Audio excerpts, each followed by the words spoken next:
Acheter ou louer sa résidence principale, c'est le sujet de cette nouvelle vidéo. Bonjour, je m'appelle Belrix du blog My Cat is Weird. Je suis heureux de te retrouver ici dans cette chaîne. Si tu n'es pas coutumier, on parle d'investissement locatif, on parle d'entrepreneuriat.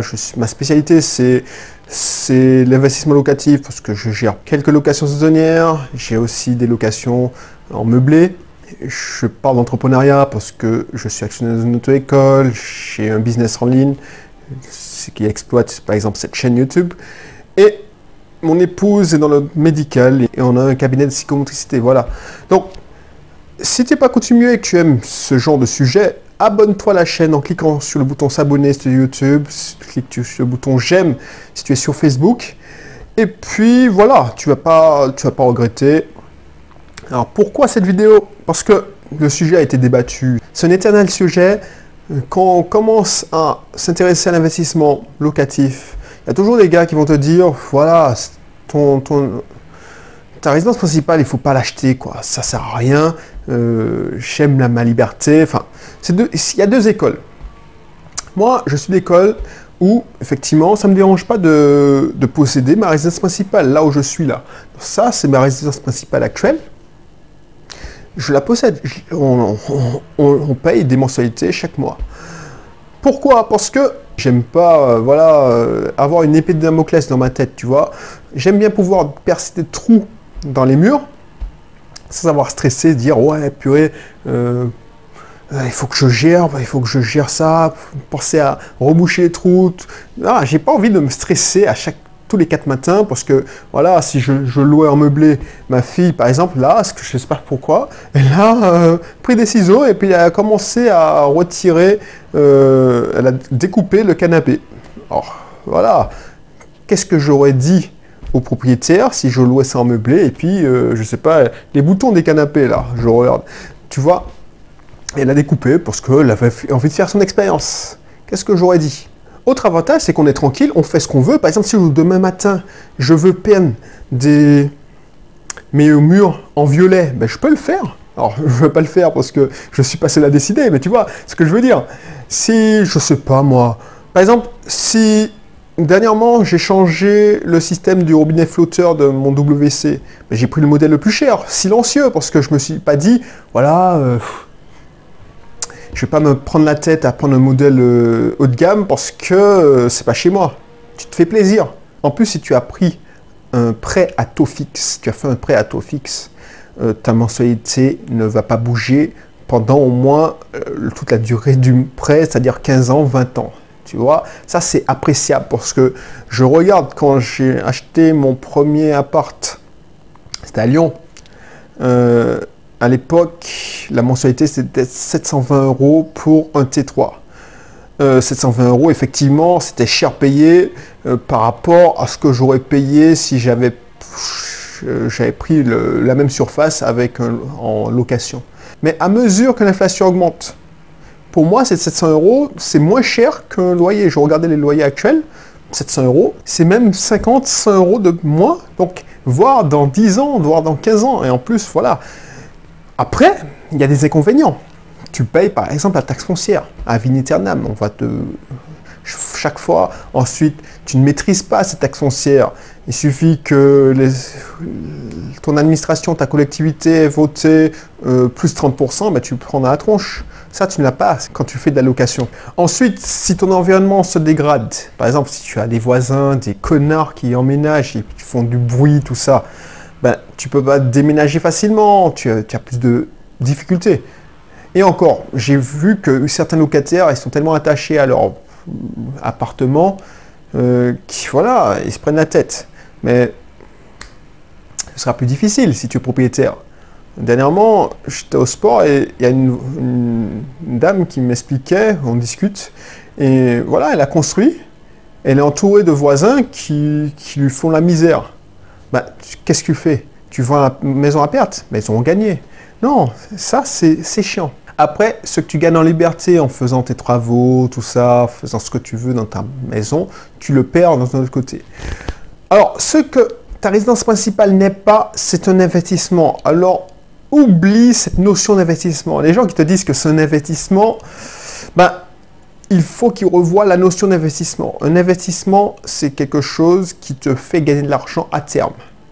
Donc, un investissement, c'est, par exemple, tu as acheté un appartement, tu as acheté un petit studio, un F2, un F3. Déjà, tu peux gagner de l'argent directement si tu achètes bien. Et à terme, tous les loyers seront dans ta poche. Ça te ramène des revenus. Alors qu'une résidence principale, à moins que tu loues une chambre, mais ça c'est encore, tu utilises une partie de ton passif, parce que pour moi, une résidence principale, c'est un passif, ben, tu vas toujours payer des charges dessus. Des charges, même la taxe foncière, déjà c'est une charge lourde. Ensuite, si tu es dans une copropriété, même si tu es en maison, la résidence, tu vas payer des charges de copropriété. Tu vas payer, je ne sais pas, la taxe d'habitation, même si tu la payes quand tu es locataire. Donc, tu ne vas jamais arrêter de payer une maison. Tu vas payer l'entretien de la maison. Tu vas le repeindre, tu vas, je ne sais pas, tu vas la carchériser. Enfin bref, tu vas l'entretenir. Et tu ne vas jamais finir payer une maison. Donc, pour moi, ce n'est pas un investissement. Sauf que une maison, je considère que c'est un produit de nécessité. C'est-à-dire qu'on a besoin de se loger. Alors, tu pourrais dire que tu pourrais te loger en location, mais ça dépend. Moi, j'aime savoir que je suis dans ma maison. Donc, c'est en fonction de ta sensibilité, de ta mentalité. Je ne suis pas de ceux qui te disent que c'est mal, que c'est de la connerie. Ça, non, c'est n'importe quoi. Moi, je ne te juge pas. Je ne vais pas te me raconter en me disant, voilà, demain matin, ma famille s'agrandit, donc je peux me casser. Effectivement, ceux qui sont en location se barrent, ils font plus grand, mais de moment, tu seras limité. Parce que je me rends compte que on se posait la question, on se disait, mais si la famille s'agrandit, qu'est-ce qu'on fait? Et je me dis, bon, bah, je vais voir si on voit... parce que quitte à partir en location, il faut se faire plaisir. Donc on ira dans une, je sais pas moi, dans une villa avec piscine, avec un jardin, tout ça. Bah, tu te rends compte que, alors, je ne sais pas si c'est le cas dans toutes les régions de France, mais ici, c'est difficile de trouver ça en location. Alors que ça pullule en l'achat. Donc des fois, c'est plus facile de trouver son bonheur à l'achat ou dans la construction qu'en location. Parce que en location, c'est hyper cher. Dis-moi ce que tu en penses. Dis-moi qu'est-ce que ton avis. Je sais que c'est un sujet qui revient sur le tapis longuement. Donc, alors je pense que si ça va revenir. Tu as déjà des suggestions sur YouTube sur des gens qui donnent d'autres avis. Moi, en tout cas, c'est un choix. Moi, je te dis que tu es libre. Il ne faut pas le considérer comme un investissement parce que si tu regardes, parce que les gens ils disent ouais, purée, ma maison a pris de la valeur. Mais ces gens-là, et peut-être que tu en fais partie, ils ne regardent pas la valeur. C'est-à-dire que c'est pas parce que tu as acheté un truc 50 000 euros, alors l'équivalent de 50 000 euros il y a 20 ans, que si tu le regardes dans le marché, ça se vend à 200 000 euros, tu n'as pas fait 150 000 euros de plus-value.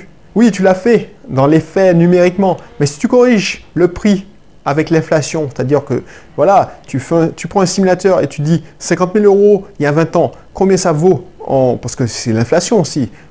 50 000 euros d'il y a 20 ans, ce n'est pas la même chose que 50 000 euros d'aujourd'hui.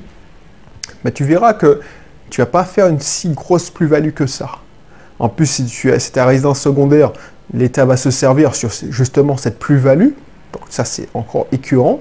Et puis, voilà, si tu as fait... Allez, si ton quartier a bien évolué, si voilà, ton quartier était, par exemple à Gerland, c'était un quartier populaire, il n'y avait que des usines et ça a été restructuré, Perrache aussi. Bon, je parle de Lyon parce que c'est le quartier que je suivais à l'époque. Perrache, c'est un quartier pas mal famé, mais bon, ça craignait, il y a 25 ans.